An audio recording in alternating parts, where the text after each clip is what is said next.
વલસાડના નંદાવલા national highway પર chemical ભરેલ ટેન્કર પલટી મારતા અકસ્માત સર્જાયો। અકસ્માતમાં ઈજાગ્રસ્ત બનેલ કન્ટેનર ચાલકને સારવાર હેઠળ સિવિલ ખસેડાયો। વલસાડના ગુંદલાવ ઓવરબ્રિજ નજીક આવેલા નંદાવલા નેશનલ હાઈવે પર મોટી સરોણ ગામ નજીક બનેલી અકસ્માતની ઘટનામાં એક કેમિકલ ભરેલ કન્ટેનર નંબર NL02AA0799 નો ચાલક કન્ટેનર લઈ મુંબઈથી સુરત તરફ જઈ રહ્યો હતો, જે દરમિયાન ગુંદલાવ ઓવરબ્રિજ ક્રોસ કર્યા બાદ મોટી સરોણ ગામ નજીક ચાલકે સ્ટીરિંગ પરનો કાબુ ગુમાવતા કન્ટેનરમાં ભારી માત્રામાં કેમિકલ હોવાના કારણે ડિવાઈડર સાથે અથડાયા બાદ પલટી માર્યો હતો।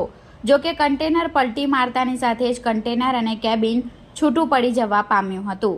કન્ટેનરમાંથી કેમિકલ નેશનલ હાઈવે પર ફરી વળ્યું હતું। જો કે આ સમગ્ર અકસ્માતની ઘટના બનતા આસપાસના લોકો અને રાહદારીઓ ઘટના સ્થળે દોડી આવ્યા હતા અને ઘટનાની જાણ વલસાડ રૂરલ પોલીસ તથા 108 એમ્બ્યુલન્સની ટીમને કરી હતી। ઘટનાની જાણ થતાં જ 108 એમ્બ્યુલન્સની ટીમ ઘટના સ્થળે દોડી આવી હતી અને કન્ટેનરની કેબિનમાં ફસાયેલા ચાલકને હેમખેમ પ્રકારે બહાર કાઢી સારવાર હેઠળ વલસાડની સિવિલ હોસ્પિટલમાં ખસેડ્યો હતો। ત્યારબાદ વલસાડ પોલીસની ટીમ ઘટના સ્થળે દોડી આવતા તેણે તાત્કાલિક સ્થિતિનું નિરીક્ષણ કરી નજીકથી 3 જેટલી હાઇડ્રા ક્રેઇન બોલાવી હતી અને ઘટનાની જાણ વલસાડ ફાયર વિભાગની ટીમને કરી હતી। જો કે ગણતરીના સમયમાં જ વલસાડ ફાયરની ટીમ ઘટના સ્થળે દોડી આવી તેમની હાજરીમાં 3 હાઇડ્રા ક્રેનની મદદથી કન્ટેનર તથા તેની બોડીને નેશનલ હાઈવે પરથી સાઈડે હટાવવાની કામગીરી શરૂ કરી હતી।